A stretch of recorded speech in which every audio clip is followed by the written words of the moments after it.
Hello, welcome, good afternoon, good morning, good evening, good whatever time you happen to be tuning in over here at It's Naturally Not. Today we're going to be making a meal. We're going to be making something that's kind of a riff off of Greek, and I mean it's a riff, and it's quite a big riff away from authentic by all means, of a pita sandwich, okay? Now this recipe is from my sister, and I don't know where she got it or who she got it from or if it's her own, but she gave this to me probably in 2020, and I made it then. Actually, on my recipe card it says that I made it, to be specific, September 2020, right? That's when she gave me this recipe. And I have by it 4-star, meaning really good. I always rank new recipes 5-star, 4-star. 4-star, I don't know why, I gave it a 4-star over a 5-star, I don't know. But it was really good, because that's my handwriting, it says good, really good. And unlike a traditional pita, right, which is using lamb, we're going to use a pound of ground beef that I thawed, and I just fluffed it up with my hands so it didn't have that funky shape like when you get it at the store. What we're going to do, there's a couple things that are different. We're going to broil it, which is kind of in a way, hello there little doggy, it's kind of in a way like the pitas that you get when you go to get a pita, right? When you get a pita with traditional lamb or beef or chicken, they often have it on a spit, and it's been cooking very quickly at a high heat and has a little bit of crunch to it sometimes. Now, depending where you have gotten that. We have only one place that I know of in the entire hills that has authentic gyros, and they're really good. But this is kind of a quick and easy way to do this. In fact, the only thing that's time consuming is making the tzatziki, okay? Where I went to college had the best gyros that I've ever had in my life in all of my travels. And I've done a deep dive many times trying to find whatever happened to that restaurant, and it shut its doors sometime in the 1980s, and I don't know whatever happened to those people. But theirs used some form of lavash wrap instead of what we know of are these, I call them very Americanized, pita breads, which I'm not a real huge fan of. This one's pretty soft and fresh, so I am a fan of that. I did have to call 4 places in my ridiculous area that I live that is a food desert to find these, which is absolutely idiotic. Back home in Illinois, these would be everywhere. But I did get them. I'm glad I got them because I made some from scratch, and I will never do this again. Excuse me, girls. And they were awful. And I got it from, again, this is not the first time I've tried to make homemade pitas. These are how they came out. These are how they came out. They're terrible. I don't even know why I'm holding on to them. That will be the last time that I do that. I'm either going to buy the bread from a Greek restaurant or just use the one grocery store that carries them and do that, right? I really would like lavash, and I have found lavash here, but to make the gyro like what I remember in college, well, I don't have a spit. I would have to have that. And then they had this incredible brown sauce, which I've never seen anywhere in any Greek restaurant on a gyro. So we're just going to make the Americanized one today that's fast and easy. So let's go ahead and get started. Enough of my yapping, and I'll tell you what you need. We'll make the tzatziki once we're waiting for the meat to cook. You're going to need a big cookie sheet, and Nikki's recipe says to line it with parchment paper. I don't even remember making this. 2020 was such a weird, scary, dumb, stressful year. But apparently this was good. So it's been a while, so it's almost like I'm making it for the first time. That's what we're going to put our meat on, and we're going to form it like a sheet on this, but we need to season up our meat first.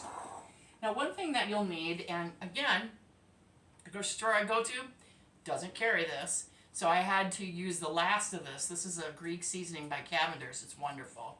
I did order some from Amazon. It's ridiculous I have to order that. Stupid grocery store doesn't have it.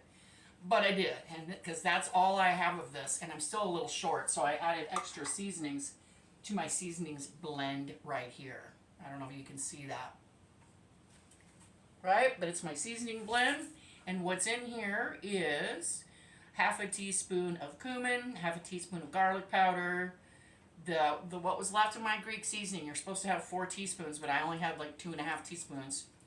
So I put in extra cumin to make up for that. I also put in some tarragon to make up for that. I mean, I'm trying to, you know, when you buy a specialty product, they always just put on back seasonings. I guess they don't want you to make it yourself. And that's what this says in here. It says, well, actually they list a few: salt, pepper, cornstarch, garlic, oregano. Maybe I should put a little oregano in here. Sugar, onion, and then the spices. But this stuff is good. You've got to get this stuff. I wouldn't be all out of it if it wasn't good. And then I put in a little bit of my smoked paprika. I did, but I might throw a little oregano in because I should have looked at the back first. But anyway, we're going to mix this into our meat with our hands. Let's go ahead. Mix it together here. Isn't it weird how when people on cooking shows and Food Network, when they add their seasonings, when they just pour it in one little spot? Why do they do that? I would never do that. I always add my seasonings to whatever I'm doing, like this. So even though you're going to mix it up, so you know, even though you are going to mix it up, I always do it like this because you want to make sure it's thoroughly combined, right? I just hate that when people just go bzzz, and they just pour a little in a little pile on whatever it is they're making. I don't get that. Anyway, I'm going to use my hands are clean to mix this mixture up. Nikki's recipe does not have salt in it because if you're using the Cavenders, there's already salt in Cavenders.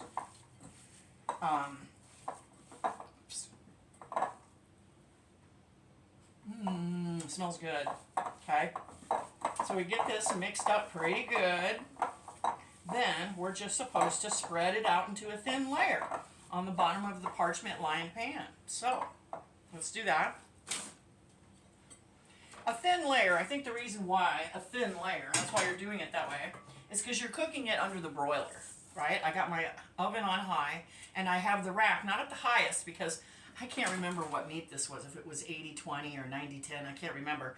I don't want things to splatter too close to the top burners. I don't think that's real safe. So I have this on the second rung below, but I might change it up. We'll see how fast this cooks, because it's supposed to cook up in less than 10 minutes. And we're going to go ahead, and I don't know how thin we're supposed to. Nikki's instructions say you can also put this on skewers and grill them, like on your grill. Like, because then they would look more like the original product, like when you go to a Greek restaurant. I think that's the idea. But I don't care, because this is just me. I just care that it tastes good. I mean, I do care what it looks like. Of course I do. But I'm not going to put them on skewers just to pull them off the skewers and put them on the... and cut them and put them in the pita, right? It doesn't matter then. Maybe she has that instruction for if you wanted to eat this, say, over rice, right? Or to eat this over some kind of grain. So maybe that's why that instruction calls for that. Now, it didn't say as thin as possible. It just said make sure it's thin. I mean, I guess I could have used a... I mean, should I use it? Oh, maybe I should. Let me look for my rolling pin. Let's see if this makes any difference. Might be a little bit faster. Oh yeah, I'd recommend it. You don't have to use a rolling pin, but this is just going... Get back in there. This is just going a lot faster than using my hands. But you could. If you don't have a rolling pin, that's fine. There we go. That's pretty thin and pretty even.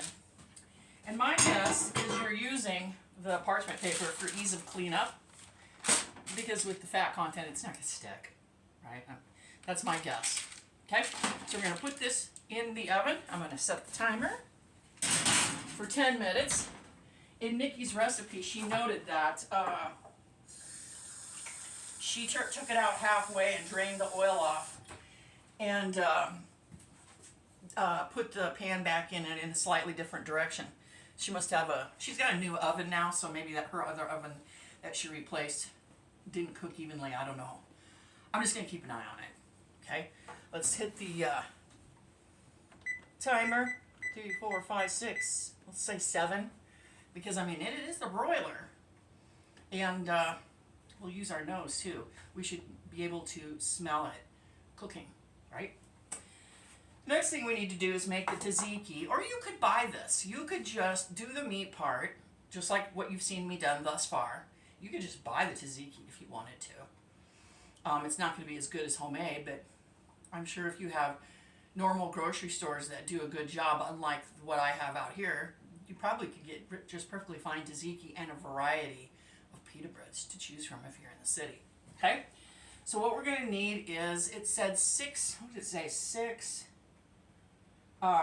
Six cloves of garlic, but my cloves were kind of big, so I used 4. I mean, they were really big, like thumb-sized cloves. So I only used 4. Put them through my garlic press or mince them. Then you need 2 cups of olive oil, and then I have 1 tablespoon, 3/4 of a teaspoon. I just threw a teaspoon in of dill in with the oil. And then you're going to need, it said 1 to 2 tablespoons of red wine vinegar. I love red wine vinegar. So I used 1.5 tablespoons of red wine vinegar. Then you're going to need Greek yogurt. You don't want regular yogurt. You want plain, of course, not flavored. 8 ounces, and they don't come in 8-ounce tubs in my ridiculous grocery store that I go to. And they don't come in 4 ounce. They come in 5 ounce. So I just guessed, right? This is roughly 8 ounces. If it's a little bit more, that's fine.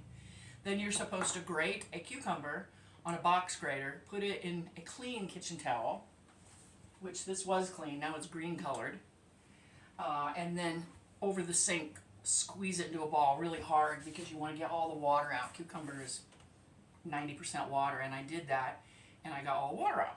Okay? So mix it together, and then you're good to go. You have tzatziki that you could use the leftovers for salad dressing. Be delicious on an iceberg salad. Okay. It doesn't last long. That's the only thing I don't like about making tzatziki is that it goes fast. The next day it'll be watery, and the next day after that it'll be really watery, and then the next day after that you really can't even eat it anymore. So I'm gonna probably share this with a neighbor or whatnot, just so none of it goes to waste. Here is my minced garlic. Here's my olive oil and dill. I don't know if you can hear that. It's sizzling. Let me check. Oh! Good idea to keep an eye on this. This is a higher fat. Can you hear that? Can you hear this? It's sizzling. It's going to be ready. 10 minutes is about right. Then we got our red wine vinegar. Love it. I'm going to get my whisk. Well, let's see how this mixes together. I'll bet this would be good to bring to work for lunches with raw vegetable slices like peppers. That's a healthy snack. As long as you're not hitting the vending machine up, right? That's no good. Where's my bigger whisk? My slightly bigger whisk. Ooh. I can smell the garlic in that. Ooh, this is pretty. Did you hear that? It says I got 3 minutes and 11. We're doing all right. It smells good in here. Holy mackerel. And then we're going to give it a taste. Now, don't add salt to this. Add salt to it right before you use it on your single serving. Salt will make this leak out and get watery even faster than what I originally said, because it'll pull out the liquids in your product. But I'm going to just taste this to see if it needs any sort of more dill, which I doubt. It looks lovely right now as is.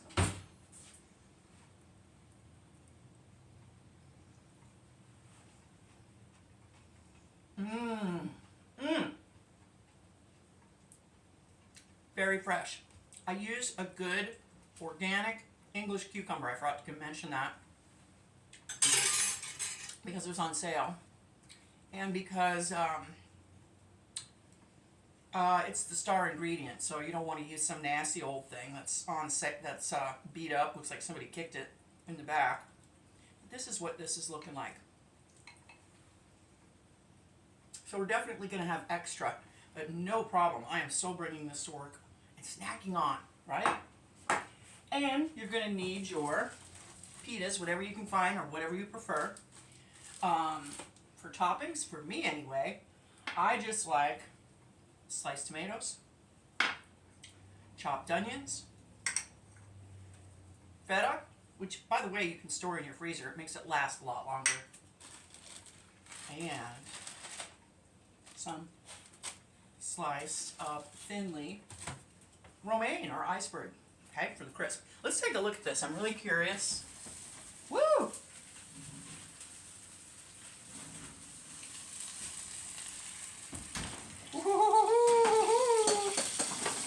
This, I'll just go ahead and tell you right now, this is one of these dishes where you do not want little children or little dogs around here because this is a snapping. But I'd say this didn't even take a full 10 minutes. I got 48 seconds left on here, and I think I had it on, where did I have it on? 7 or 8, not even a full 10. And I would say this is done. Nikki did say until crisp, and by gum, that is crisp. Let's turn all this off. Holy mackerel. Because I don't think it needs to go. I'm turning the oven off. You want to let it cool down a little bit, and then the recipe says to slice it in strips, so I will slice it like this. Make sure my little dogs are not anywhere they're not supposed to be. Oh, you can't see it. Ah. Here we go. Can you see it now? I'm going to do what Nikki did, and I'm going to drain some of this fat off. I do have a pan here that I put it in until it cools down. Ooh, don't go in there. There we go. Can you see it? Look how fast that cooked, and it smells so good. Cut it in strips, like this, and this should fill two pitas pockets really full, or 3 if you put more toppings on rather than meat. And I am going to do that, and then when I get done doing this, I am going to take a picture and make it the thumbnail, and I am going to eat it right away because this smells so good in here.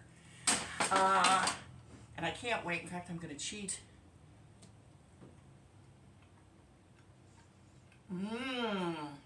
It's wonderful.